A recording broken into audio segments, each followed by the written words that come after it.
Social justice is observed every year to promote full employment and support social integration. The UN Declaration of Social Justice for a Fair Globalization focuses on guaranteeing fair outcomes for all through employment, social protection, social dialogue, and fundamental principles and rights to work.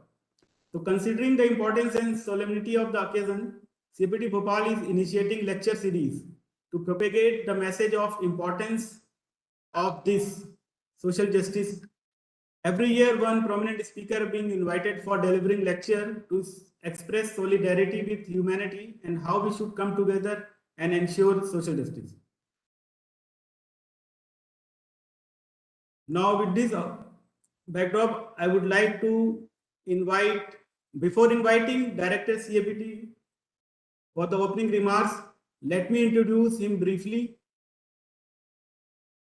Shri Pawan Srivastav is an IPS officer of 1992 batch of MP cadre, is an alumna of Allahabad University and JNU, where he pursued MPhil in Oceanography in the School of Environmental Sciences.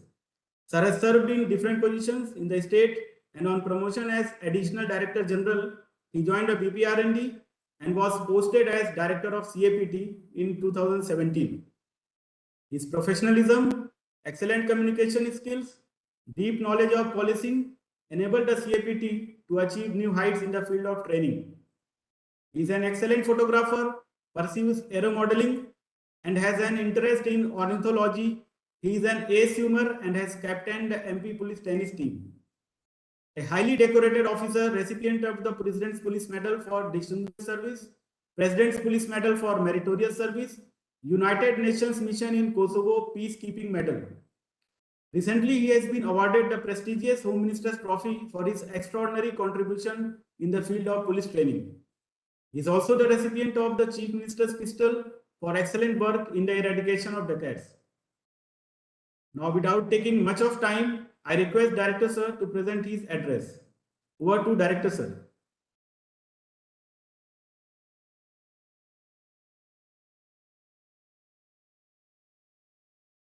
Good morning, everyone. I trust I am both visible as well as audible to all of you. Yes, sir. Audible, sir, and visible also, sir. Hang on.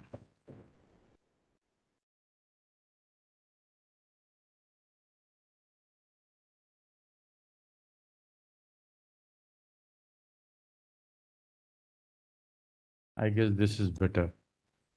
Yes, sir. Yes, sir. Okay, thank you.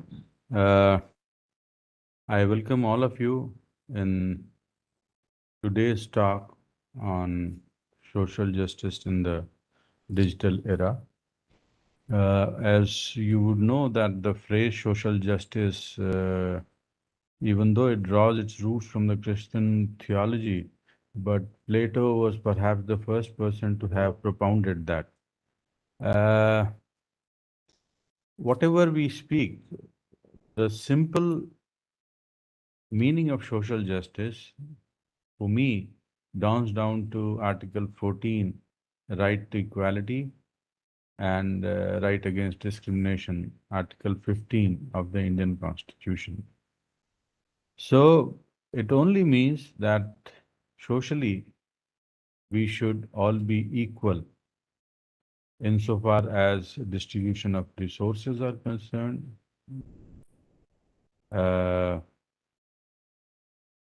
and equality in terms of opportunities that are available to us.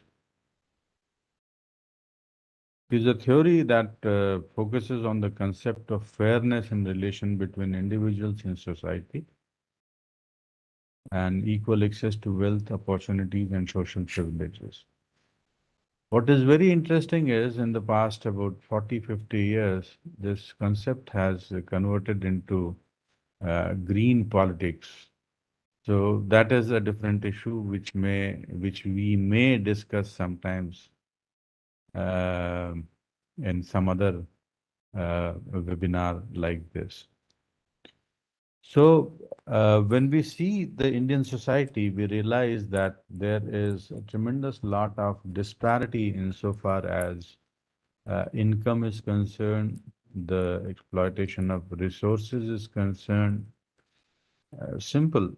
If we take an example, someone who is living near the river Ganga has easy access to potable water, not only for his consumption, but also for his agricultural fields.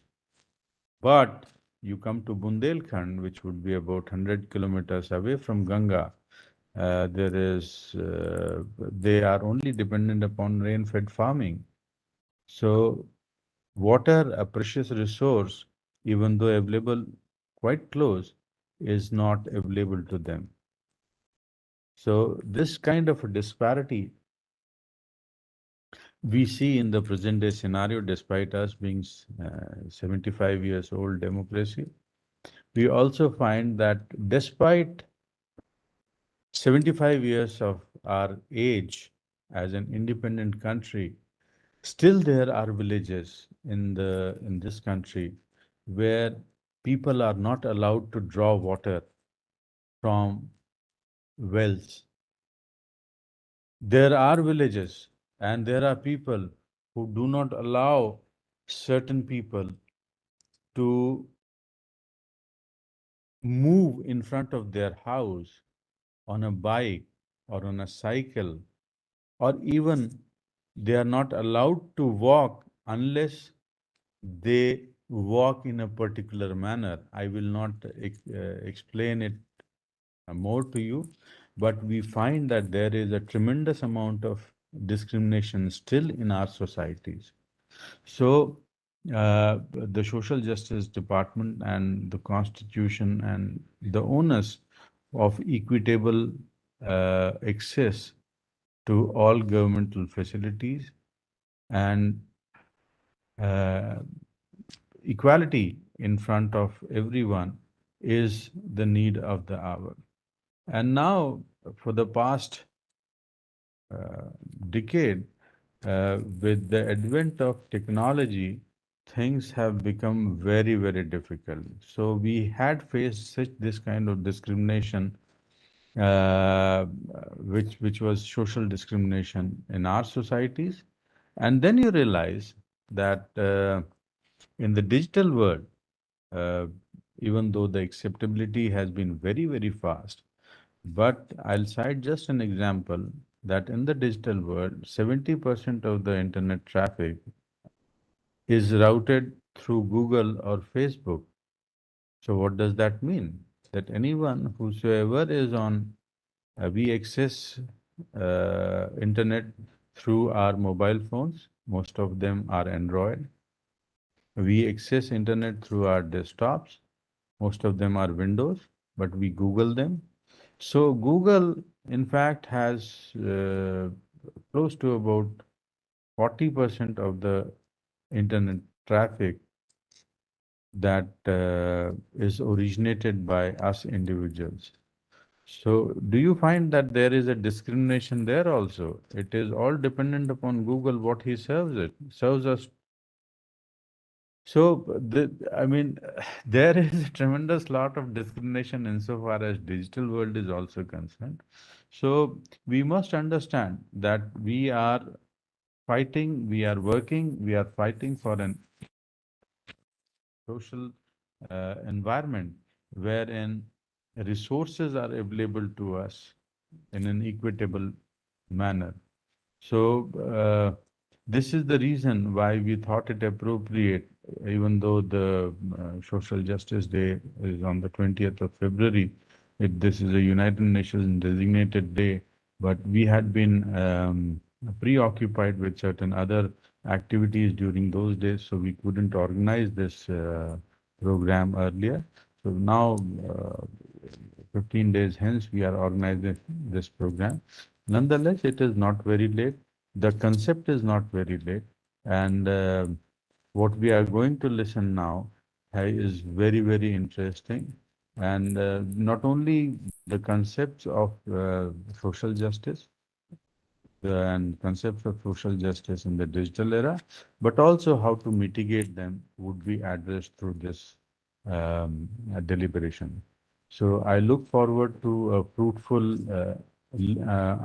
learning experience in the next 1.5 to 2 hours. And also, I would encourage you all to come up with uh, whatever hits you, come up with questions and ask the eminent resource person. With those words, thank you so very much. Look forward to seeing you sometime soon in the academy. Thank you very much, sir, for your precious word. As we move on with further sequence, please allow me to introduce our eminent speaker to the audience. Dr. Ashok Yende served as professor and head of the Department of Law, University of Mumbai. He did LLM from the University of Mumbai and PhD from the University of Pune and a DLit from CCU University, Malawi, South Africa. Passed Public Leadership Credentials program of Harvard Kennedy School, United States. Undergone 40 hours of the mediation training program conducted by the Maharashtra National Law University, Mumbai.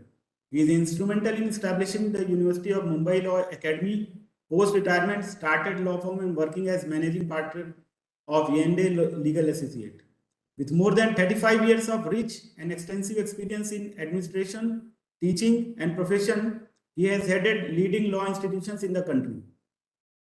Under his guidance, 8 students awarded with PhD degrees. He has authored 7 books and more than 35 publications to his credit. The preface to one of the books has been given by Honorable Justice Bhushan Gawai, Supreme Court of India. Had the privilege to work as a member of the Governing Council, Government of Law College, Mumbai, IQAC Committee of Maharashtra National Law University, and IQAC Committee of GLC. He has the honor of being the first professor of Chief Justice M.C. Chagla Chair on Human Rights, established at the University of Mumbai. Participated in international to act as a panel member at a conference organized by the United Nations. He virtually participated in the selection committee for selections of NGOs for the United Nations General Assembly, high-level meeting on the new urban agenda.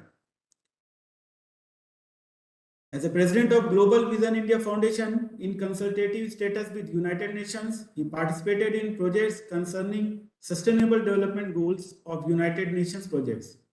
He spearheaded public movement through the Citizens Forum for Change. His written statements were accepted by the United Nations in various conferences.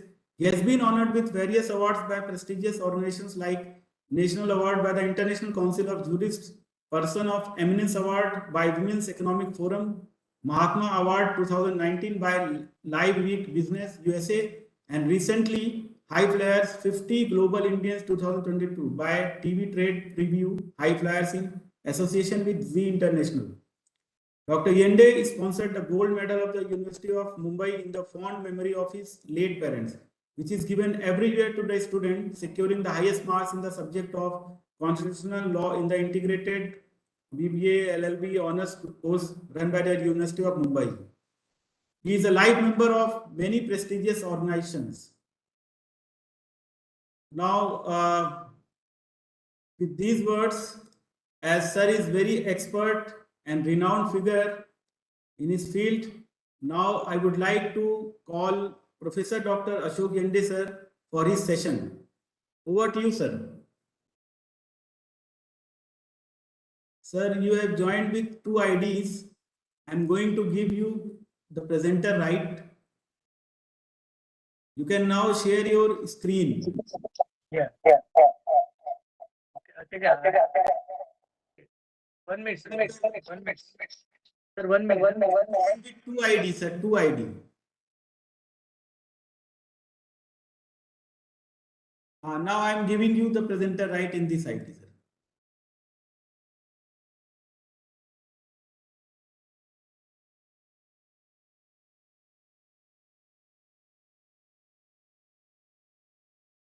Sir, kindly unmute yourself and start your video, sir.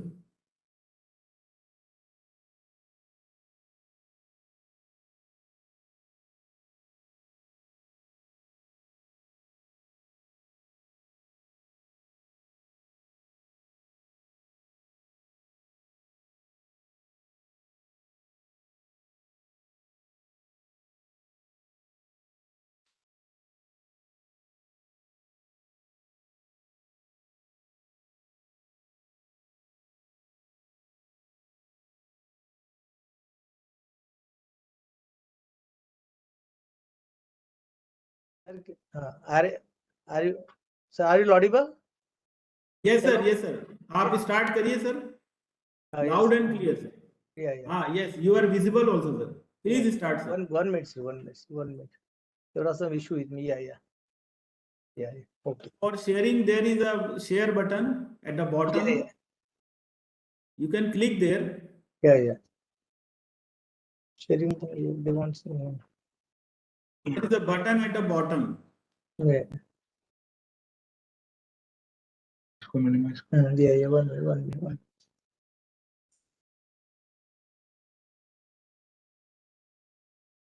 Sharing, yeah, share is there. Yeah. Yeah. Screen. So is it visible, sir?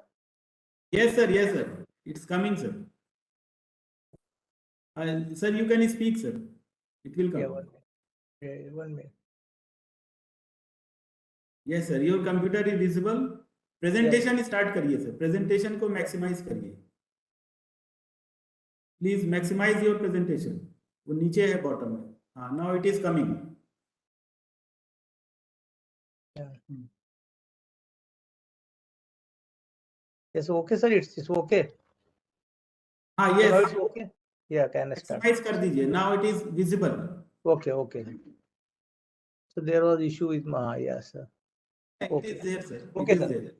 So can I start, sir? No. Yes, sir. Please start. Please Yeah, start. So thank you, CAPT and particularly Director Sri Pawan Srivastava, Parvez Ansari, and all these office bearers of the CAPT for inviting me for this lecture on World Justice Day. And I think every day you are celebrating this particular day, which is being celebrated by United Nations all over the world.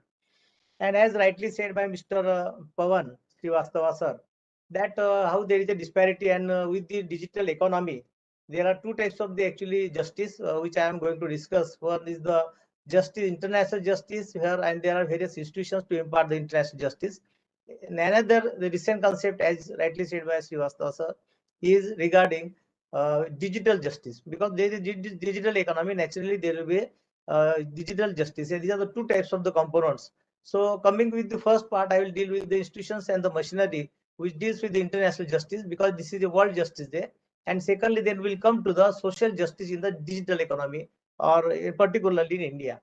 Now, all of you must be aware, you are all the officers in the police department and the central government. So you'll understand that foundation of any democracy in any country is the justice. The main aim and the target of any justice, any system, any justice delivery system is the justice. People should get the justice, whether national level or the global level. Now, justice is a concept. Means what justice means? It means the rightness based on the ethics, rationality, and natural law, and it's also the act of being just and fair. And every democracy in any country is based on the justice, that is, which includes the freedom, protection of the human rights, and the rule of the law, and ensure fairness and individual liberty. And even for quest of everybody is for the quest of the justice, and that's why the concept of the democracy is there. And in any democratic country, any laws and the policies should be just, and that is how the justice concept is very important. Even Mahatma Gandhi, you must be remembering that in 1930, when there was a Dandi March, and he broke the Salt Act. Of course, ultimately it was a law, though the law was made by the Britishers. So many foreign journalists ask Mahatma Gandhi, you are always for the truthfulness, you are for the honesty, you are for the non-violence, and why you are breaking this salt law? Ultimately, it's a violation and breaking of the law, maybe made by the Britisher. So he said that in my eyes, Gandhiji said that in the eyes of the Mahatma Gandhi, any law, any policy which is not just, it may be law, but not just, not for the betterment of the people, then that law cannot be just law. That is what the concept and which we are following. Even United Nations is following the same interpretation which was given by Mahatma Gandhi. And in the words of Frederick, one of the very eminent American author, he said that, I will quote, that where justice is denied, where poverty is enforced, where ignorance prevails, and where any one class is made to feel that society is an organized conspiracy to oppress, rob, and degrade them, neither person nor property will be the same. So this is one of the quotation from one of the eminent American lawyer, which says that without justice there cannot be democracy. Now there are three elements of rule of law. In any concept of the justice, there should be rule of the law. And in the rule of the law, there are three important concepts. One is the supremacy of the law. Nobody is above the law. Nobody, any higher dignitary, any senior executive, any important component of the government, or any administrative or the political person, nobody is above the rule of the law. That is the supremacy of the law. And the second important component of the justice is equality before law. All are equals. Of course, to this concept of the equality law as enshrined in the Indian Constitution, we have seen there are some exceptions. Because if there are reasonable exceptions are there, then restrictions are there reasonable, then it cannot be called as that there is no equality or there is inequality. But there all are equal considering the circumstances, and at all level there is equality before law. That is another important component of the justice. And third is the enforcement of the law. And probably all you are the component and the part of the machinery for enforcement of the law at various level. So that enforcement of any law is there. Law may be good.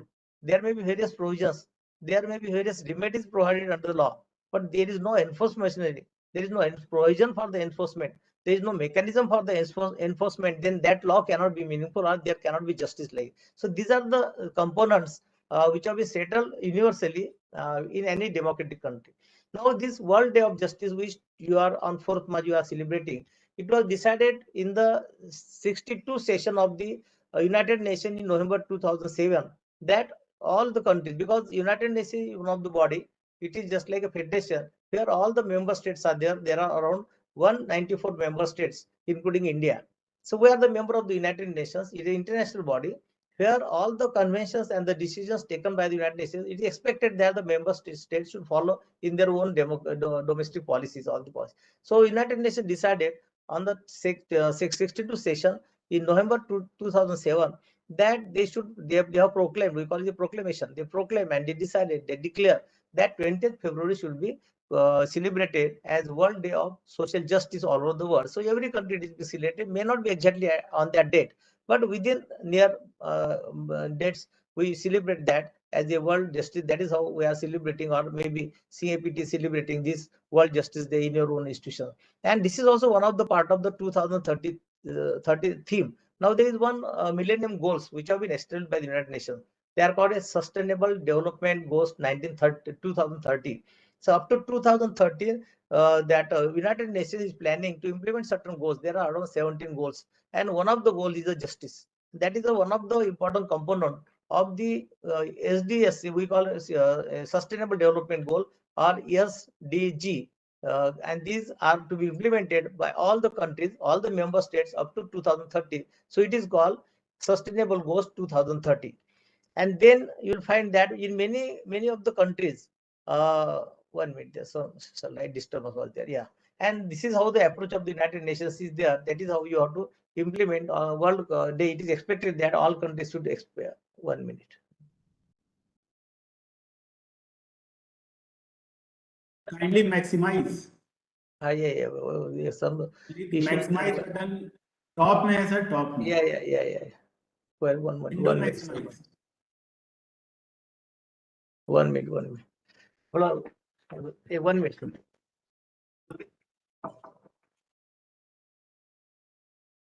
It's an issue with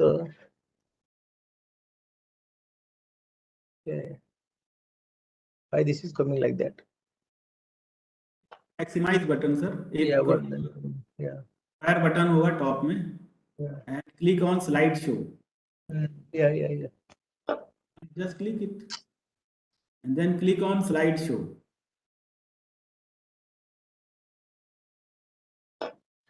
Yeah.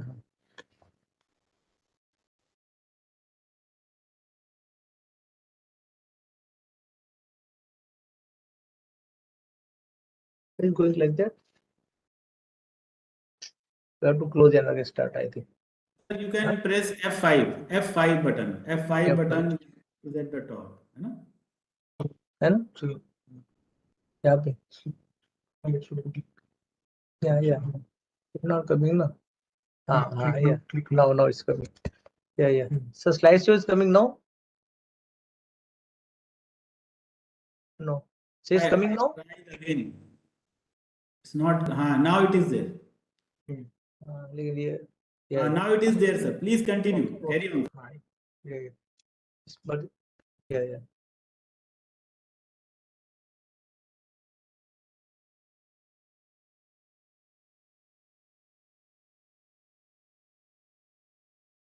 Yeah. Yeah. Na?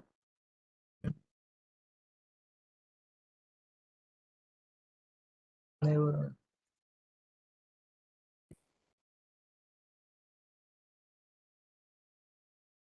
There is problem with this. Okay, okay. I'll start like this. Yeah. Sir, now it's okay, sir. Now it's okay. Yes, sir. Please continue, sir. I think. Okay. Yeah. Yeah. Yeah. So social justice deserve all equal economic, political, and social rights and the opportunities. And social justice, I already mentioned, and Pawanji also mentioned that social justice means providing equal social, political, economic opportunities and rights. There should not be any kind of discrimination based on the caste, religion. And in our constitution also, we have seen that there is the same provision that because even prior to because they have United Nations decided to celebrate World Justice Day in 2007, and which was actually started in 2009. But Indian Constitution, right from the inception, our institution came into force in 26 November 1949. Actually came into force in 26 January 1950. But even prior to that, means even prior to the decision and proclamation of the United Nations, our constitution already mentioned about all these things, social justice in the preamble, and the many political, social, and economic rights in the constitution. So we are actually much ahead about this, because what happens in the level of the United Nations, so many countries are there, they have got their own views, and it becomes difficult sometimes to take the proper decision at that time. Now you find there are many aspects of the social justice that you have to determine who is to get that. So one minute. Again, there is some problem. Yeah.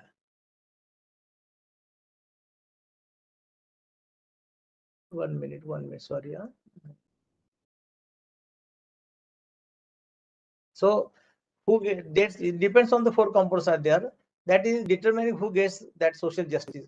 The another aspect, the procedure aspect, that means how fairly people are treated. That means suppose under the Indian Constitution, Article 21 is there, which says that there should be a due process of law. Any there cannot be any action. No liberty can personal liberty can be taken under Article 21 except by procedure established law. That is how there is a procedural aspect is there for the social justice. Then the retributive aspect is there. That is the punishment you have to provide. You can be rectify that thing by giving some punishment to that particular.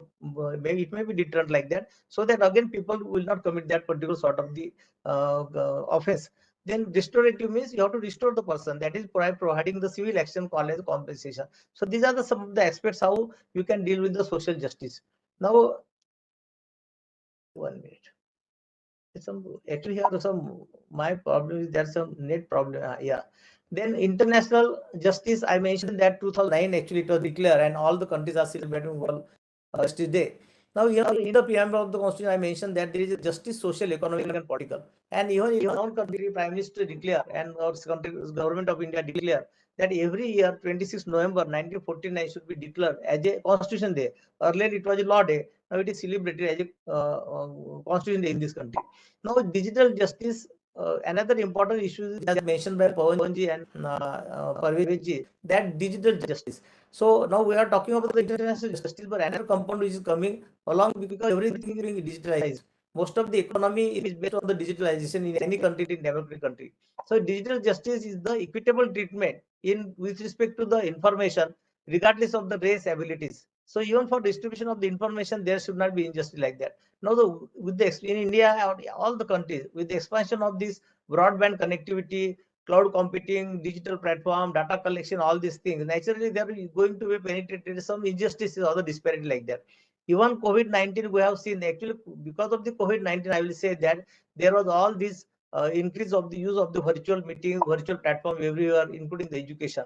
Now, growing digital divide within and between and across developed and developing countries, particularly in terms of the availability, affordability, and use of the information, here comes the digital justice. So access to that digitalization, digital problem, access to the information, access to data, all these things, that in nature there should be equal, and their access should be equal. And there comes then injustice regarding the digital information like that. That is how the another thing. Now, history of the Genesis, you will find that there were two world wars. One was 1914 and then 1918. Another was 1913 and 1945. Now, with this World War, you must have heard that there was a formation of the International Red Cross Society. I had an opportunity to visit Red Cross Society in Geneva. The head office is in Geneva, Switzerland. And in 1994, during my educational visit to some of the institutions, I visited international justice, then I visited United Nations of in all these things. So you'll find that with the World War II and then secondly World War II, 1913 and 45, then because there was a lot of casualties were there, millions of the casualties were there, and then there various trials were there. You must have heard about the Nuremberg trial. International Military Tribunal was there. It was there are about 13 trials were there, and this international tribunal which was established to punish the people who were involved in the Second World War, particularly the Japanese officers or the leaders who were heading the Japanese rule. So that was the actually Nuremberg trial. Then after this World War II, there was view that there should be some bodies, international bodies, to regulate all these nations, activities of the nations. And then there was a Universal Declaration of Human Rights, 1948. Then UN Genocide Convention 1949.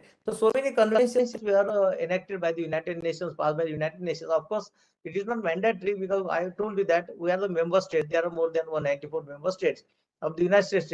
It is recommended in nature, but it is expected that every country should follow the conventions and the decisions taken by the United Nations. Then after the Tokyo trial, you must have heard of the Rome Treaty. There was a Rome Treaty where 1 minute. Some disturbance is there. Yeah.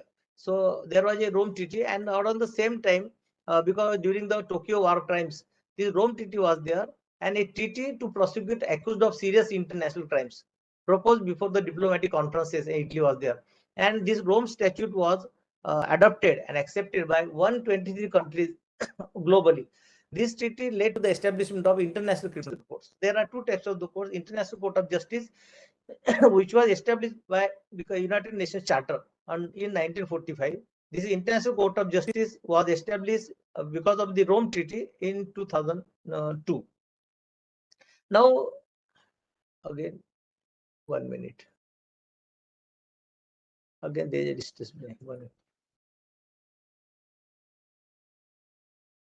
1 minute, 1 minute. Yeah. Then July 1, 2002, Rome Statute is ratified, making international court, I already mentioned. Then June 2010, Assembly of State Parties decide to celebrate World Day of International Justice. So international world social justice is different, and international justice was different. An International Court of Justice was established in 1945, and the headquarters are at Hague, Netherlands. And UN, that is established by UN Charter, by 193 countries adopted and ratified that. Now that International Court of Justice consists of the 15-member judges. They call it ICJ, International Court of Justice. It comprises 15 judges along with the staff and the administrative officer like that. And fortunately, it's a great pleasure to announce that one of our judge, former Chief Justice and the Judge of the Supreme Court of India and Chief Justice of Bombay High Court, Mr. Dalil Bhandari, he happened to be now Chief Justice of that International Court of Justice. Then in International Court of Justice, jurisdiction is different than the International Court of Criminal Court. In ICJ, only federal UN organs and the corporations, they are excluded from the, individuals are excluded from the direct. Only UN bodies can be, and state can be parties to that. Article 36(1) gives court jurisdiction over matters specifically provided for entities and the convention. Article 36(2) allows states to make optional clauses, declaration accepting the court jurisdiction. Now, there is also provision for the advisory opinion. Just like in case of our Article 143, Supreme Court has an advisory opinion to advise the central government, or basically President of India refers the matter to the Supreme Court of India. So there is also provision of the advisory opinion in case of International Court of Justice.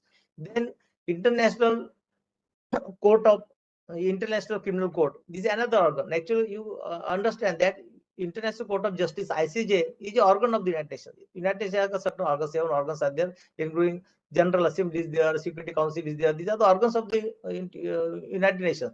So ICJ, International Court of Justice, is an organ, whereas International Criminal Court is an intergovernmental organization. Now, the jurisdiction of the International Criminal Court is to prosecute individuals for the international crimes of genocide, crimes against the humanity, war crimes, and the crime of aggression. Now, it began operation from 1st July 2022, 2002 upon the entry into force of the Roma Statute. I already mentioned that it is created only because of the Roma Statute, where parties and the parties, the states agreed to for that Roma Statute. Now, ICC member state, there are 123 ICC member states are there. 42 states have neither signed that. What happens? Many states don't sign actually, and we don't. The only alternative for all these international community and international organs, including the United Nations, is that all funding is provided by the nations, all military resources are provided by the nations, and they have got own limitations. Only what they can do, that they cannot. It is very difficult to prosecute a particular leader of the particular country, because it depends on their all the resources, unavailability of the resources or the limitation of the resources. Only they can impose the sanctions, not providing something like that, disconnecting the international relations with that, like all the other some of the sanctions only that can be. So there are very limitation in case of international law than the domestic law. So this is our now main composition of the ICC, that the registry, there one is the president, who is the senior most judge normally appointed as the president of the International Court of Justice. Then there is the office of the prosecutor. Office of the prosecutor is very important thing. Anything only can be investigated by the prosecutor. In our country, like prosecutor in our Indian laws is something different. He has got a limited powers. Whereas prosecutor in case of International Court of Justice had a very wide powers. He started the investigation, and if you don't feel that case is not a proper fit to be brought before the ICC, it may not be there like that. So Rome Statute of International Criminal Court requires that judges, prosecutor, and the deputy secretary and the register of the court shall be chosen among the persons of high morality. So it is expected that this should from the high morality, because they have to deal with the international matters. Now there are many cases which can be initiated before the ICC. I will mention some of the cases here after this discussion about the ICC. It states that Rome Statute was ratified. I told you that the UN Security Council can ask the prosecutor to investigate a particular situation where one or more of the crimes have been committed. Even if the crimes occurred in the territory of the state that has not ratified the Rome Statute to committed was committed by the national of such states. However, it is up to the prosecutor to decide whether to open investigation. So, wide powers is given, you find, to the prosecutor whether to open the case or not the case. Now, it is very difficult actually to arrest the suspect. There are many cases where actually action have been taken, actually arrest have been made, but it is very difficult because of the limited resources on the ICJ. Now, I mentioned that how we can differentiate between ICJ and the ICC, because ICJ, I mentioned that it was established because of the UN Charter in 1945, whereas ICC is an intergovernmental organization. ICJ is a part of the United Nations, organ of the United Nations.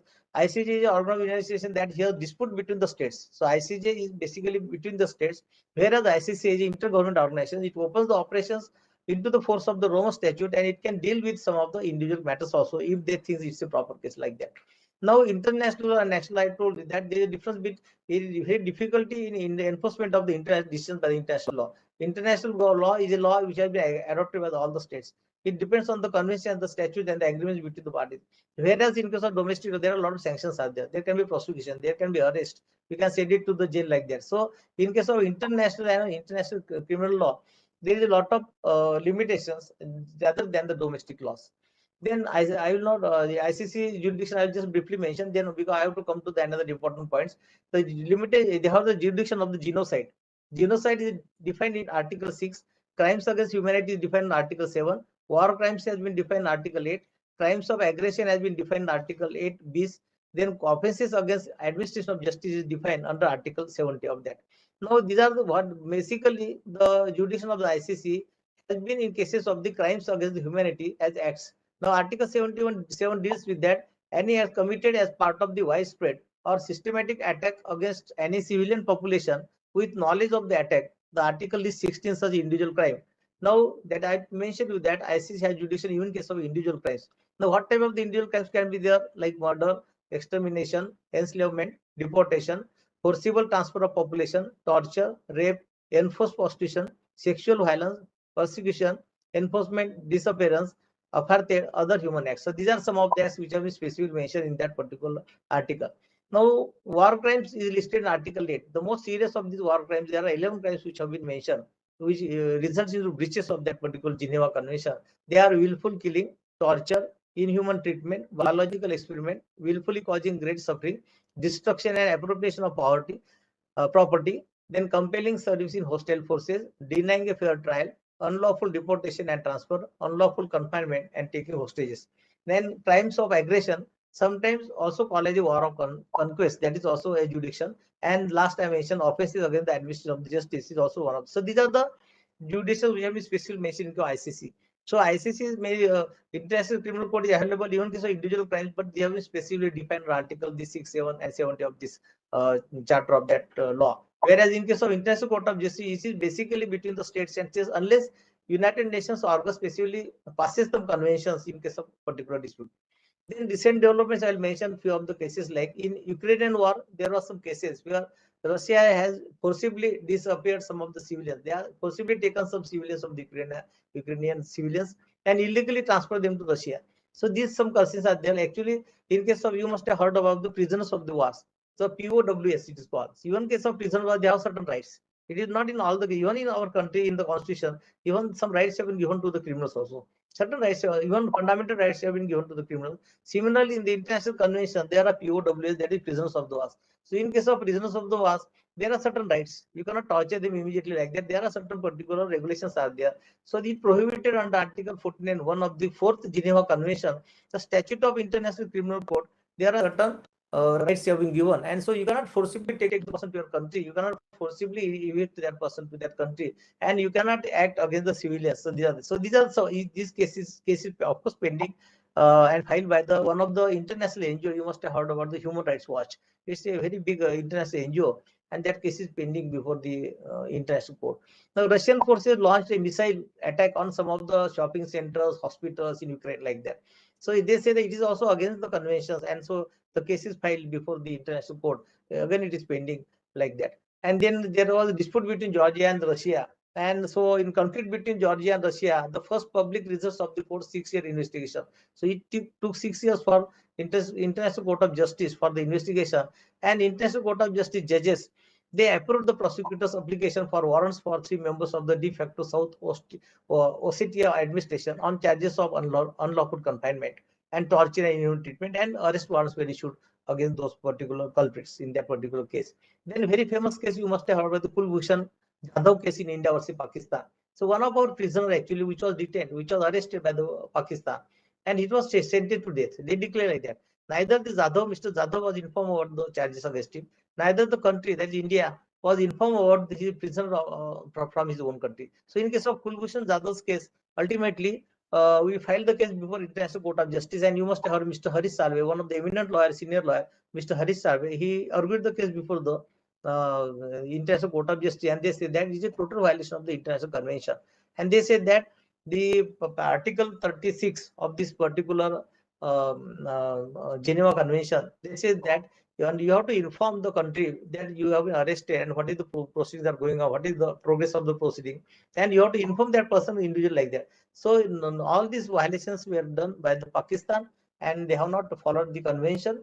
And ultimately, Mr. Harish Sarve, from a senior lawyer from India, he argued the case, and it was accepted by the judges of the International Court of Justice, and they stayed the proceedings by the Pakistan against Mr. Kulbhushan Jadhav, that he should not be executed, he cannot be hanged till the final decision in their case. So that's it. He is there in the prison, his family, once his family was allowed to meet Mr. Jadhav, but his execution has been avoided and stayed by the International Court of Justice. That is a very popular and recent case. You must have heard about that. Now, coming to the another important concept which Mr. Pavanji and Parveenji they have mentioned and touched upon slightly, is regarding digital economy. Now, everything we have seen that all these mechanisms, all these institutions, international institutions I mentioned, like ICC is there, ICJ is there, United Nations is there, organs of the United Nations are there, which delivers this international, try to protect the international justice. So this social justice will be protected by these international institutions. Now, every country, there is a concept of digital economy, because every country's economy is being run by the digitalization.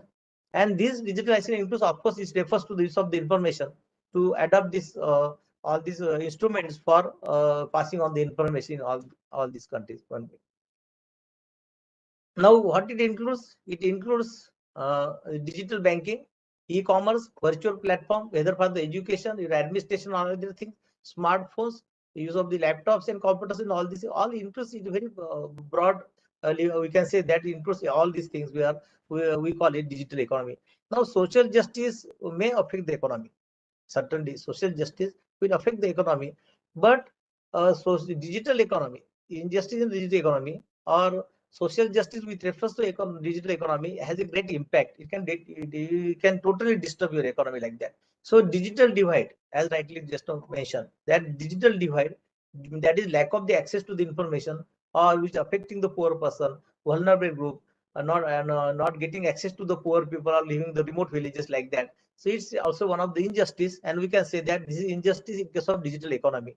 So you must have also heard, and Pawanji mentioned that in case of rural areas, it's difficult to access to the internet like that. So you may be providing information, but it will go to the only elite class, in the elite class metro cities and like that actually. In rural places and remote areas, the information will reach. Naturally, it will affect the progress of that particular community, poor, rural, and vulnerable community. And that is how the social justice in Indian economy comes. 1 minute.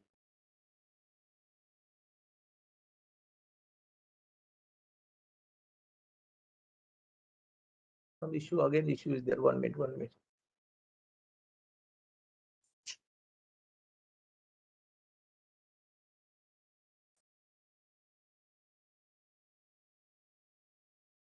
One minute.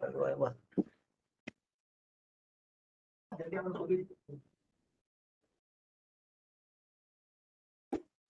Actually, some internet problem is there. Internet is hanging sometimes. Actually, so I'm sorry. Extremely sorry. Yeah?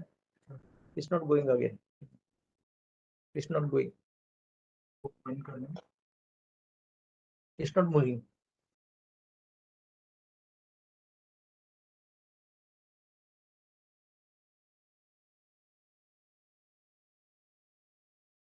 Yes. Now it's okay.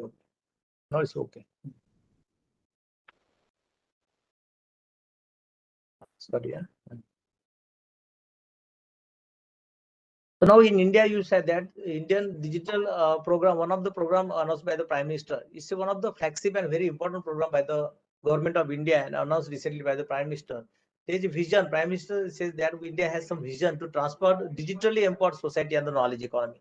So they want to transfer this knowledge economy, and whether with respect to the digital payments, then lot of has priority by the government to extend the digitalization to even administration. Almost all mantralayas and the secretariat of the states, you go to the parliament, you'll find the digitalization is there. Even all these meetings, your documents, it can be issued only by the digital platform in that particular state. Now, in the and all these operations and the these activities are being headed by the Ministry of Electronics and Information Technology. It supervises all these things actually. The responsibility is given to the Ministry of now, another one of the important report of the McKinsey report is highlighted that in India, the economy has been boosted to such an extent that since 2025, it will go to the 1 trillion United US dollars. So it will be up to $1 trillion. So this digitalization has a greatest impact on the digital economy, and it can go to such an extent. And now also you will find that only all GDP and everything, it has been boosted only because of digital economy. And India is in forefront. India's digital economy grew 2.4 times faster than the economy between 2014 and 19, generating around 62.4 million jobs, said a paper published in the latest bulletin in Reserve Bank of India. Size of the digital economy has also grown from $1.7 billion to 222 billion like in 2019, and again 2025 I told you that what is the target of India. So these are the actually impact of the digital economy, and naturally I mentioned with that along with the digital economy there are going to be injustice disparity like that.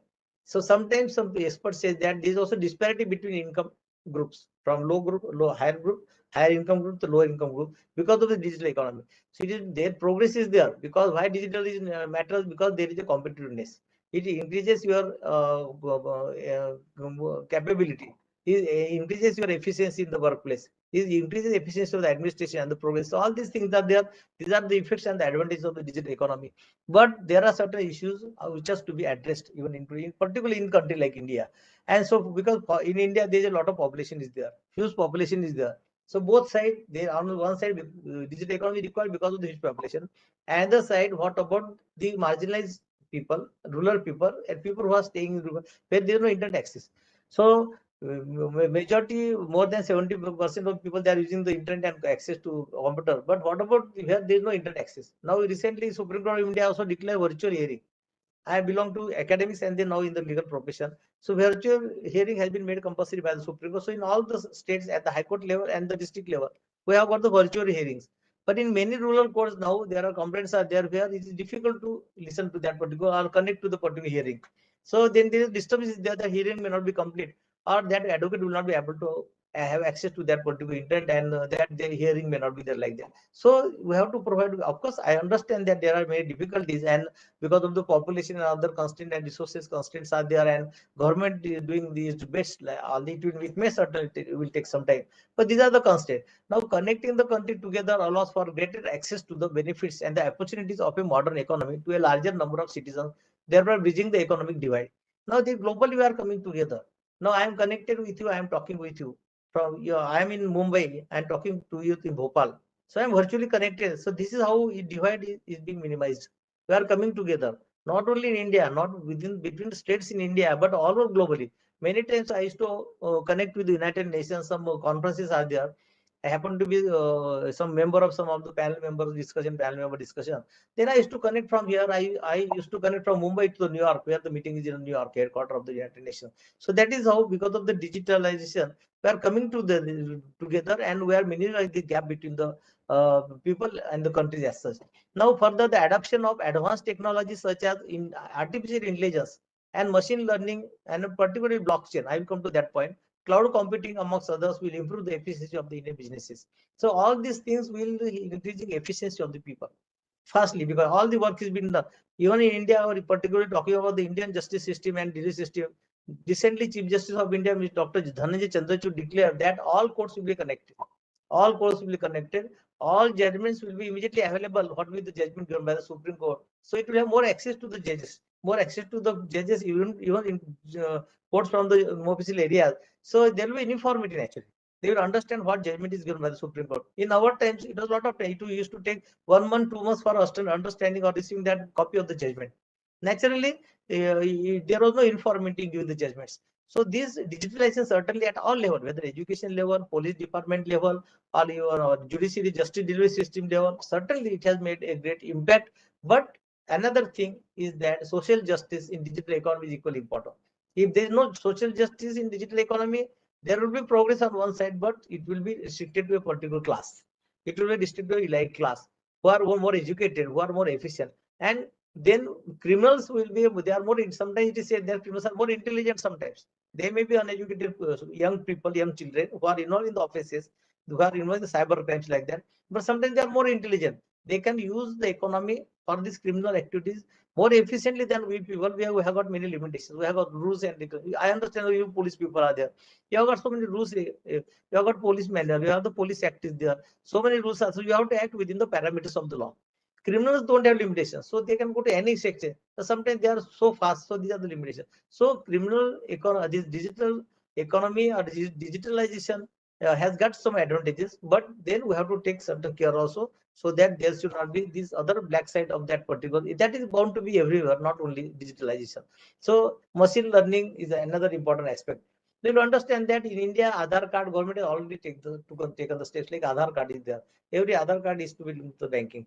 Then your PAN card is linked. Everything is linked. So you'll understand where you are, then what about your banking account, everything is there. Not only that, international level, this WhatsApp is there. All the social media platforms we are connected. So they got our all information actually. So the Supreme Court says that right to privacy decided by the Supreme Court in 2019, that right to privacy is one of the fundamental right. So right to privacy is fundamental right, but actually indirectly through social media, our information will be collected for all these international platforms, social media platforms, maybe your WhatsApp and other all the platforms. So that is there actually. Though take some undertaking there, and they used to that all these we have to undertake and click that particular button, that I understood and agreed for these provisions of the particular agreement, like I agreed to that their conditions like that. So that is how it is happening actually. So although right to privacy is recognized in India as one of the fundamental right, so virtually because of the international social media platforms, it is being taken away and all information going, and then criminals are taking advantage of that. But anyhow, government has taken the steps to link through Aadhaar card, PAN card, linking with the banking and all the system. All these systems have been linked, and more than 35 banks, they are also in the network, and more than 260 million people users, they are using the network, banking network. Of course, again, you know that there are cyber crimes, all these things are there, but they are using the banking network for their all transactions, all these things are there. So that is one of the advantages of the digital economy. Now, many government has also digitalized procurement of goods and the services by creating a centrally managed marketplace, government marketplace, which is one of the largest procurement of platform with annual gross merchandise of US billion 40.2 billion. Social aspect of digitalization of bringing relief to people. During the pandemic, we are driven on India's digital public infrastructure, and you must have heard about the COVID 36. Our vaccines are being given. Everything that is one of the platform was created by the government of India, and that app was created. There is COVID app was there. Through that only we used to register for the vaccine and everything like that. So it was the biggest platform and biggest this vaccination program in the world, one of the biggest, because considering our population, it has been controlled by this particular app created by government of India. And then we can understand that all this progress we have made, and in India now is it said that as a result, India data traffic usage from 2017 to 2021 was among the highest in the world, with CAGR of 53%. India's general Gen spends an average of 8 hours per day online. Of course, some things are good, some things are bad, because only average 8 hours per day using may not be advisable, but it is like that. The next wave of smartphone adoption is happening in rural area. And rural areas, you go everywhere having a smartphone and they're using. Of course, it may not be used for the creative purposes, something like that, but that is the usage has been increased like that. Of course, it can be properly used for your necessities and your official work like that. And it is now expected that India would have the second largest universe of online shoppers by 2030, estimated to 500 million to 600 million. The size of the e-commerce market is expected to grow to up to US dollars 350 billion by 2030. So this is how the huge the progress the India is making, and maybe at the world level, at the international global level, we are standing at the second and third ranking in terms of all this digitalization. Now you will find that while speaking at the 7th edition of Digital India, Murmu, one of the very important statement made by Honorable President of India, Parvati Murmu, she said that during 7th edition of Digital India Awards, our Honorable President said that India would develop into a knowledge economy only when the digital divide is substantially bridged through the use of technology. What she meant to say that she expressed confidence that India is setting the right example of ensuring the inclusion of vulnerable and marginalized sections of society and strengthening economic, social, and cultural rights in our journey towards digital Antodaya. So this digital Antodaya, one of the flagship program of the government of India launched by the Prime Minister, he said that there should not be disparity, there should not be divide. So even marginalized people should be considered, rural people should be considered. That is very important and a sensitive statement made by our president during this 7th edition of Digital India. Then in the digital world, there are many limitations, that many restrictions are there, many negative sides are there. Like users should be involved. Now many big companies are involved actually. Every entire this network and the mechanism of the digitalization is being controlled by the very big companies internationally. You must have heard that all these companies, whether you take the Google, the Microsoft, and all these things, the people are actually controlling Twitter. All these companies, they are controlling the economy more than they are having the income GDP of higher more than the 70 developing countries in the world. So such a very rich companies are, they are controlling all these digital world actually. So they should involve the other people who are using that actually. They should participate of the people. Then there is a disinformation. Misinformation is there. Harmful contents are there. Then there should be increase of the civil participation is there. So these are some of the suggestions actually make actually digitalization a meaningful and fruitful in any democratic country. So all this care should be taken. Of course, they are planning to use make the, we have got the Internet Information Act 2020 with certain amendments like that. Then we have accordingly amended some CRPC evidence laws also like that. So there should be certain laws and the rules and the regulation, but it becomes very difficult to control because they are operating internationally. You must have heard of the cyber crime, because many of the offenders who are the physical offenders, like thieves are there, they are stealing, doing some offenses physically like that. But there are a lot of them because all these cameras are there, so evidences are there. It becomes very difficult, and it can be proved in the court of law. So now they are scared about all these things. And recently I attended one one cybercrime program, a seminar in the national program in Delhi. And in that there was a discussion that all these people, all these criminals, they are shifting from that type of the offenses to the cybercrime offenses, because in cybercrime jurisdiction, limitation of jurisdiction is there. They can operate from the Nigeria, they can operate from the other country, and there is a question of their jurisdiction, and there is a question of punishment. And in case of cybercrime, you must have heard conviction rate is only 1%. Only 1% conviction rate is there in case of the cybercrime. In case of other things, at least you can get evidences. The cameras are there, public cameras are there, evidences are there, many things are there. So they can court photo, you can book that particular criminal. In case of cyber crime and these forensic crimes, it becomes very difficult because they can operate internationally. And so conviction is very low, and we have to take respect of the law. Of course, laws and rules are there, but we have to develop that particular mechanism, because law with the technology will be important, and then only we'll be able to deal with all these types of. So that is how. So disinformation I mentioned about the harmful contents are there, and many technical things are there. And I mentioned that criminals, these young people, young children, people, the persons, they are these criminals. They may not be educated. They are very prompt, and they can operate very easily all these things. How they can manipulate all these things, digital platform very easily than we people like that. So that is. That's why there is all these hacking and all these things are there. And websites are being very big websites of very big organizations, very public sector organizations of our government, in international, some other governments and democratic countries. It is being hacked by some young people, and a lot of problems are being. You must have heard about all these things. Now, another very important, very serious is cryptocurrency. Now, cryptocurrency, you must have heard that this is a digital currency, virtual currency. Though no need of these notes and everything like that, you can transfer virtually like that. So it is just by virtual and electronic mechanism the money is be transferred. And you must also heard about the how these offenses are being committed. Now, in case of cryptocurrency in Indian situation, government has not approved it. Government on the contrary banned the cryptocurrency. But in 2000 decision of the Supreme Court in 2020, the Supreme Court said that they can, because of the certain technical grounds, Supreme Court has not upheld that particular decision of the government, has struck down that decision. This on the ground that it goes against Article 19(1) G, that to carry on the trade and business and reasonable restriction there because of the technicalities. But still, there is no particular law which bans the cryptocurrency. On the contrary, there are many versions. You must have heard that Bitcoin is there, Ethereum is there, and around 9,000 different currencies are there. They called as cryptocurrency, that is virtual currencies are there. And Bitcoin is very popular amongst all these 9,000 currencies. But Reserve Bank of India, though there is no specific ban by the government of India, Reserve Bank of India has laid down certain restrictions. And in recent budget, our Union Finance Minister, she has mentioned about some tax structure, 30% tax on the that is indirectly it is being legalized. So there is no specific ban on one side, but 30% tax on the cryptocurrency, that is indirectly, slowly, government is accepting that, or maybe legalizing the cryptocurrency in your country also.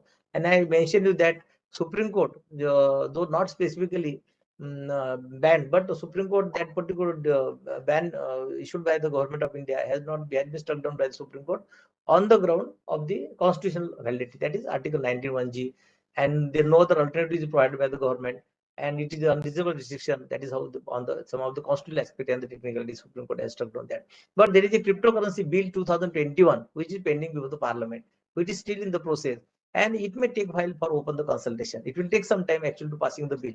So, but and sometimes government also feel that because of the cryptocurrency, we get a lot of billions of the revenues in the country. Now, internationally, in some country, it has been accepted. The currency has been accepted. So, why not to accept that? So, government has imposed 30% tax at 30% with surcharge applicable as 4% cess. So, indirectly, we can say that since Union Ministry in the budget made the provision of 30% tax on the cryptocurrency, indirectly, it is being slowly being legalized in our country. That is how things are being happening in this country. And maybe probably in the course of time, slowly, government accept that with certain restrictions. With that bill is passed, cryptocurrency bill, then it will be a law, and with certain restrictions and the regulations, or probably this virtual currency called cryptocurrency may be accepted by the government, or maybe adopted by the government. So these are the few things. But now regarding cryptocurrency, another important development you must have heard of is the Chat GPT. In case of Chat GPT, you must have heard how you can get the messages like that. Now again, this person, particularly this person who started, that person is also a dropout actually. The person, like many cases we have heard as Steve Jobs, Bill Gates, and Mark Zuckerberg, they were all the dropouts actually. Dropouts means they could not complete the study, and then they pursued all this in IT sector like that, and they form all these things like that. So this person also started Chat GPT, and he was of course he worked for more than 20 years in the Silicon Valley. He was working in various countries. He started his own firm, this company like that, and now popularly known as Chat GPT. You can get the replies and answers like that. It may not be every time correct like that, but you will immediately get some probable answers to your questions like that. What can be done, what cannot be done like that. So it may help even your government also. Sometimes it can also help you office, police department also. You can get some clues. You can get, but it may not be every time correct like that. You cannot totally rely. Even government of Supreme Court of India has not accepted even the these messages from the WhatsApp. Supreme Court said that if it is secondary source of information, in case of so secondary source of information, that is the chat messages from the WhatsApp is not considered as an evidentiary value. You don't have the evidentiary value in the court of law. That is what Supreme Court says. So our judiciary still has not accepted what is replied in the Chat GPT and all these things. But probably in the course of time, it may help the people in getting some clues about anything and going in a fair way like that. Not in committing the crime or like that. Probably police department may also get some clue regarding the crime or regarding during the investigation, or some queries. If they get answer to certain queries in the Chat GPT, probably it may all help. But criminals are, as rightly to criminals, they are more dynamic in getting all these things. So sometimes they also get the information how to commit a particular offense like that. And on the contrary, the private detectives, they are also using Chat GPT in for getting the information or getting the queries from some of the answers. So these are all the developments. Actually, it's a very vast subject. So I mentioned about this international justice in terms of the International Court of Justice, International Criminal Court like that, international development. That is one side of the social justice. We call it world social justice. And another side, if it's connected with the digital economy, then there is also an aspect of the social justice in the digital economy. So though digital economy is essential for the progress of the country, for the enhancement of the efficiency of the administration of the country, still there should not be gap between the vulnerable group and the elite group like that. So there should not be disparity of income of the lower income group and the higher income group. So that means there should not be injustice. So social justice in terms of the digital economy is equally important, and the social justice in other things, other mechanisms like that. And that is how I think this is the thing. Now I think I will prefer to have some interaction. If any questions are there, I'll be more happy to reply to the queries from the participants. Thank you, sir.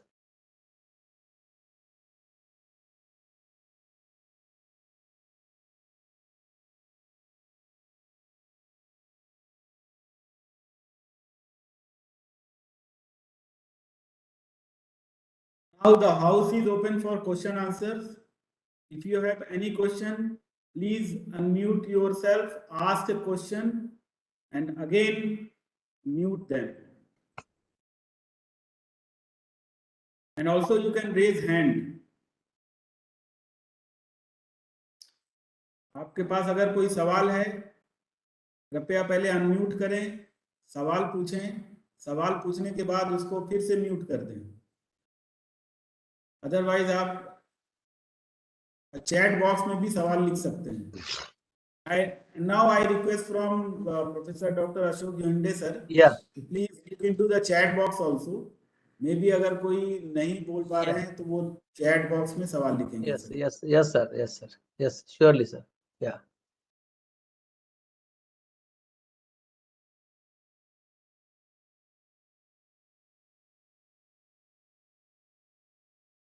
Write in the chat box. आप chat box में लिखिए जो आपके जो भी सवाल हैं. 1 minute. Actually, there was a lot of net problem from my side. I'm extremely sorry. So a lot of disturbance was there. Because, yeah, I was sitting in my office and there was a lot of net problem was there. Yeah. We are able to receive. We are able to see the presentation. Yeah, yes, sir. Yes, sir. At our side, the bandwidth is good, so there is no problem from our side, and most of them are able to see the things. Yes, sir. And, yes, sir. Your voice was also very clear, sir. Yes, sir. Thank you, sir.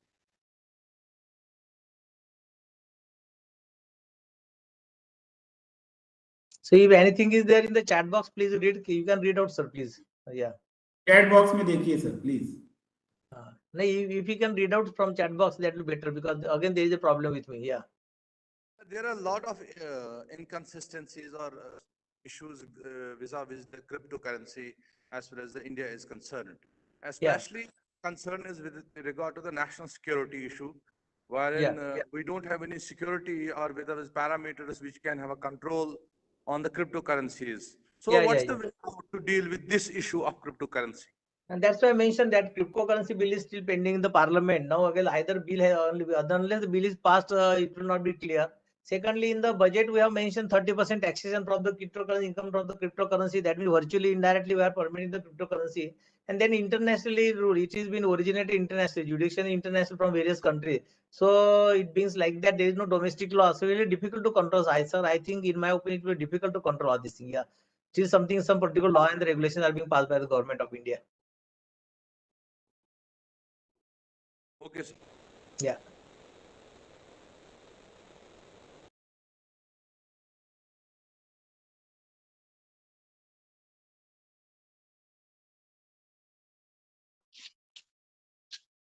Yes, sir. Crypto currency है, इस budget में 30% का tax लगाया गया है, जबकि भारत सरकार द्वारा न तो इसे कोई वैधानिकता प्रदान की गई और आरबीआई भी इसको मना कर चुका है। ऐसे में 30% टैक्स लेना ये कहाँ तक लीगल है, रिजनेबल है, और ये सोशल जस्टिस के अगेंस्ट नहीं कहा जाएगा? Yeah, you're right that there is a contradiction actually. On one side they think that it is not permissible, other side the tax is there. Once there is a taxation, then it is indirectly implied it is regulated. वो regulate हो गया ना इसका मतलब। तो अगर taxation लगाएंगे, किसी ने tax भर दिया, तो money has become converted to white money. It will be legal money then, है कि नहीं? Legal tender of money, that will be legal. Once you take the taxation, that is indirectly court will not accept. Court will say that it is legal now, legal tender of the money. So that is how you are right actually. There और contradiction नहीं है, क्योंकि क्या है मालूम है क्या कि इंटरनेशनल करेंसी में billions and trillions of rupees का व्यवहार चलता है क्रिप्टो करेंसी में.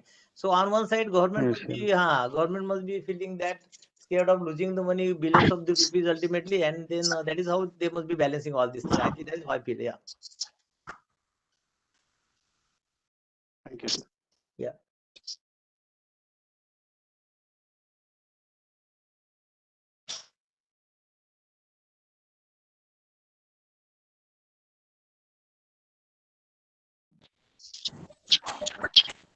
सर, क्या क्रिप्टो करेंसी के बारे में विस्तार से जानकारी देना चाहेंगे?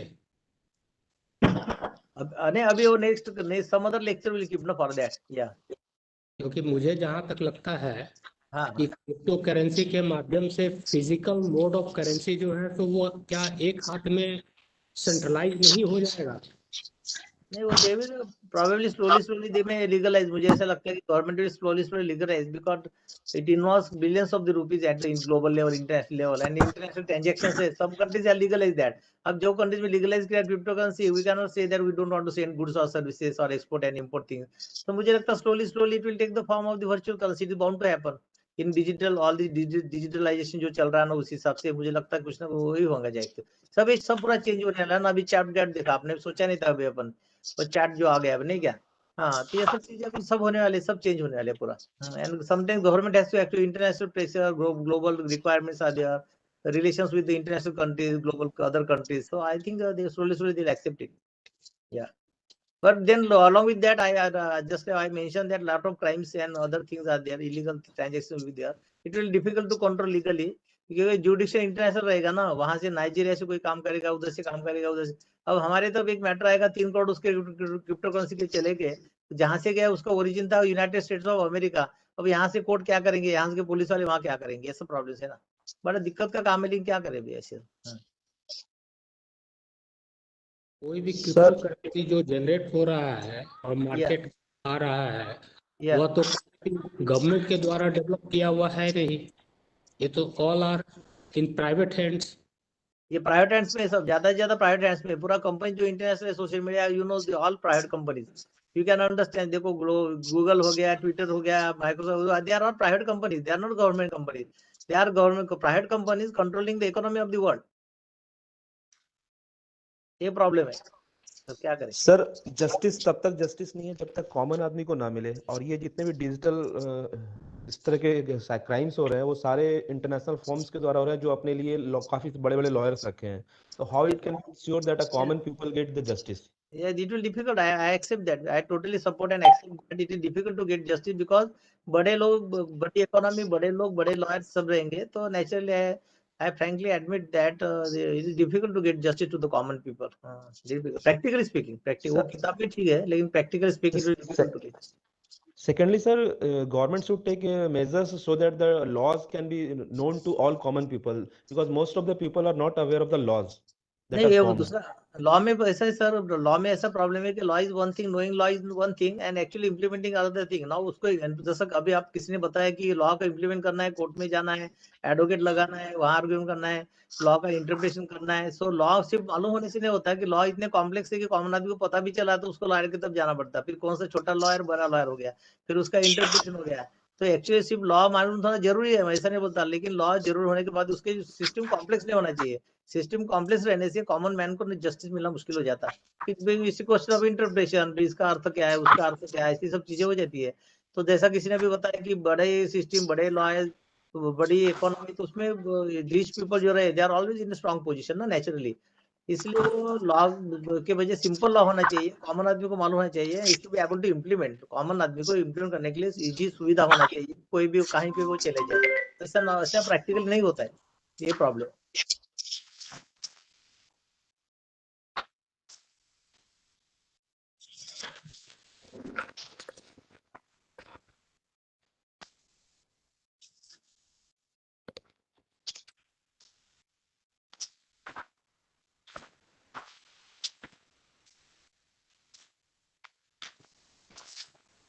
हाँ इधर इधर इधर इधर इधर इधर इधर इधर बीच में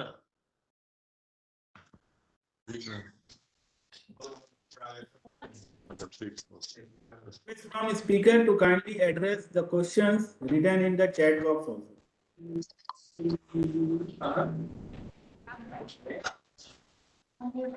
Ashok Kende sir please chat box भी देखिए, क्वेश्चन लिखे. अच्छा, एक में देखता हूँ मुझे यहाँ से. एक मिनट, अरे एक मिनट देखता हूँ, एक minute.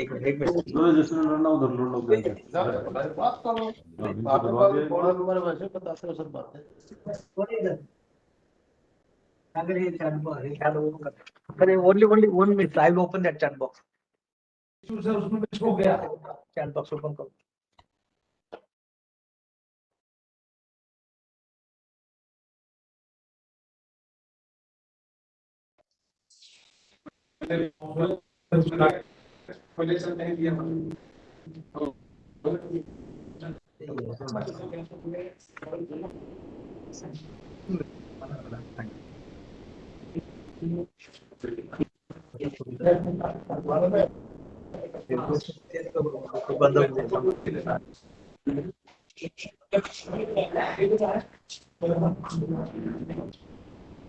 Can I read from my side?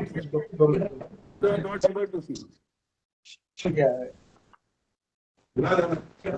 Question is, what is chat? Please elaborate.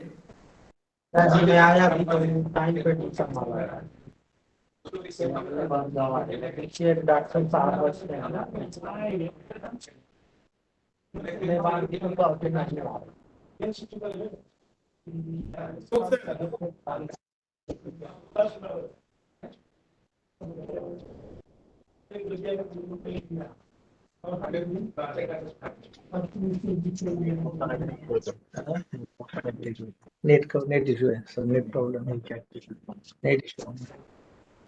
May I speak? May I speak, please? Yeah. Please. Yeah. Sir, whatever presentation you are showing now, because of the empty slot, the presentation slide is not seeing properly. I will send my presentation. Many of officer have already chat. The same. Yeah. I could not see the chat. That's why my apology. Yeah.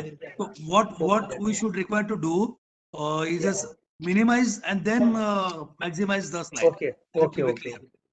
Okay, thank you. Ah. And very nice to see you, sir. I am from Mumbai. I could I am not see the working chat. in Pune Railway. Okay, please. चटनी ना चटनी दिखना. अभी तो common सा है तो इस वाले में नट और झा लिख देंगे. Yeah. अगर जाको जमानत ताला मिलने के संबंध सर मेरा वीडियो नहीं आ रहा है, मेरा नहीं आ रहा है फ्रेम में.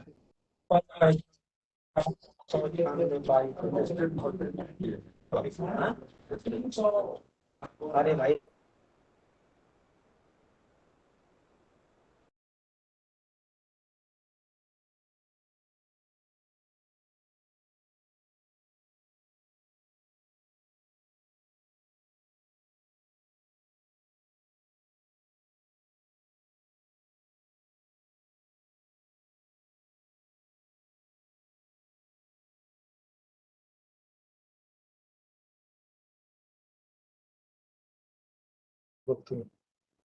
yeah. So somebody asked the question on chat GPT actually. Sir, Yeah, I am calling. I am reading the questions. You just answer, sir. What is okay. Chat GPT? Please Chat elaborate. GPT is actually it is a artificial intelligence platform where some questions are being asked and it has been answered. Now, if you want to go to some Bhopal, you are there. You want to check that we are staying for 5 days and 5 days where I should go. What are the places for the visit? Then this Chat GPT will answer immediately within a few seconds that you can go to these places. This will be your schedule. You can plan accordingly like that. So all this intelligently they will say give your answer according to that. But it may not be, you have to corroborate that. You cannot just based on that, you can take the decision like that. So it is a platform of artificial intelligence for answering your question. Now, computer cannot answer your question, but Chat GPT can answer your questions. Whatever question you do, you introduce in that or put in that, then there will immediately there will be answer like that. So sometimes there will be good and sometimes it will be bad for the thing. Yeah. Next question is how the police and other agencies help in achieving the social justice. Yeah, social justice means of course they can do what there are some limitations on the part of the police people because they have to go according to the law. They have got the Police Act, the very old act which was enacted by the Britishers. Then Police Act is there, police manual is there, police rules and regulations are there, jail manual is there. So police have to act within the parameters of the law. So they will try to that. So they have got a lot of limitation. Now you want to arrest any particular person, there are some restrictions are there. Laid down by the Supreme Court in various guidelines in various cases like that. So while arresting also guidelines. So you have got particular limitations. So we will try to do social justice, but there are limitations. So within that only you can find some ways and how can you now social justice. It is very difficult to answer how you can do the social justice in their case, but because you have to act as per your duty, as per the provisions of the law. These are the limitations. Within that only you can do the social justice. You cannot go beyond that. Criminal though has no limitation. He can run away. You want to shoot him. There are, you must be knowing about the guidelines that they are shooting, atmosphere, what place, all these things are there actually, but criminals don't have limitation. So sometimes they are more fast than the police, but still police people try to do the social justice within the parameters of the law, within their limitation, within their power. And then anybody want to do within the laws also, there are some technicalities and the strategies how you can do the justice, and depending on case to case. It is a very broad question actually, may not be able to answer specifically. Thank you. Mr. Prabhat Kumar has asked, please give details about cryptocurrency. Then he has written, क्या इससे सारा physical currency centralized? Yeah, I think for cryptocurrency we can have a separate lecture. Only I can mention briefly that it is a virtual currency. That means you can transfer virtually, no need of currency notes, no need of coins and all these things. You can transfer it like that. The particular amount is transferred, he will receive the amount like that.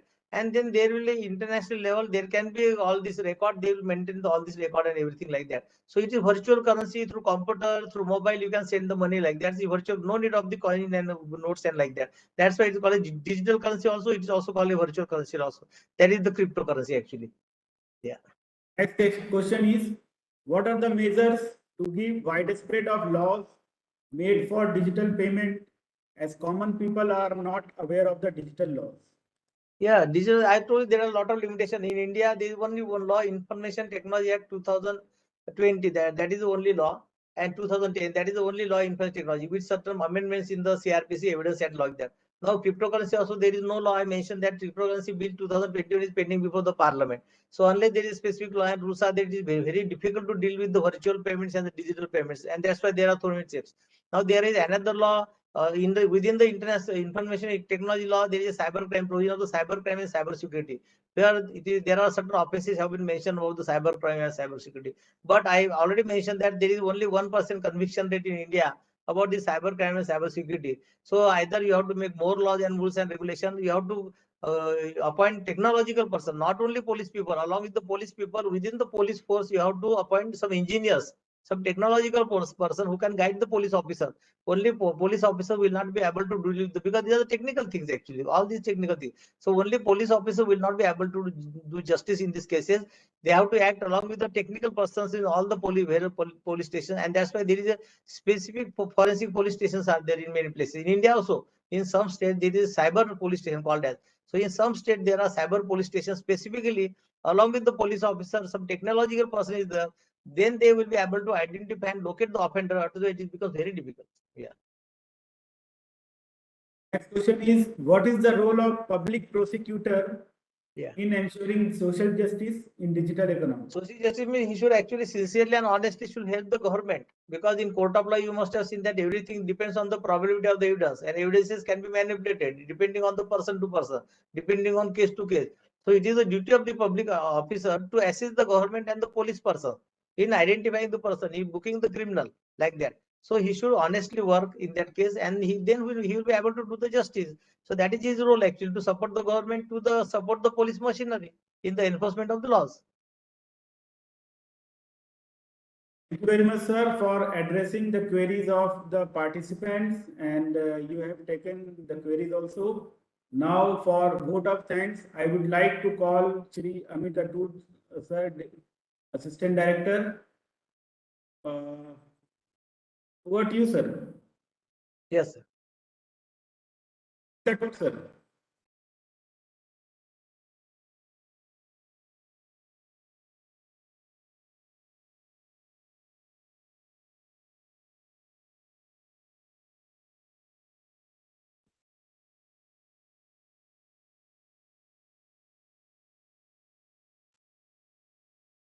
Thank you very much, Parvez. First of all, I would like to offer vote of thanks to Sri Pawan Srivastav, IPS Director CEPT, for gracing today's lecture series and delivering the inaugural address.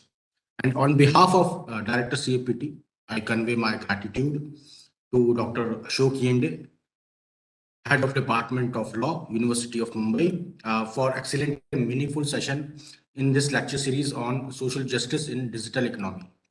Sir, we are truly impressed with the knowledge and insight given by you on the subject, and it will certainly create awareness in all the participants of various organizations who joined this lecture series. I urge you to please keep on sharing your experience and guidance to officers in future also.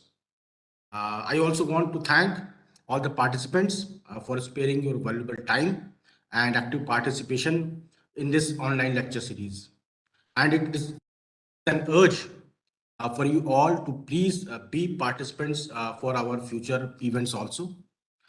In the last but not least, I want to convey my gratitude and compliments to Shri Parvez Aslam Ansari, Assistant Director CAPT, and his team for organizing this lecture series and providing a platform for all the participants to learn, gain knowledge, and create awareness on social justice in this digital world.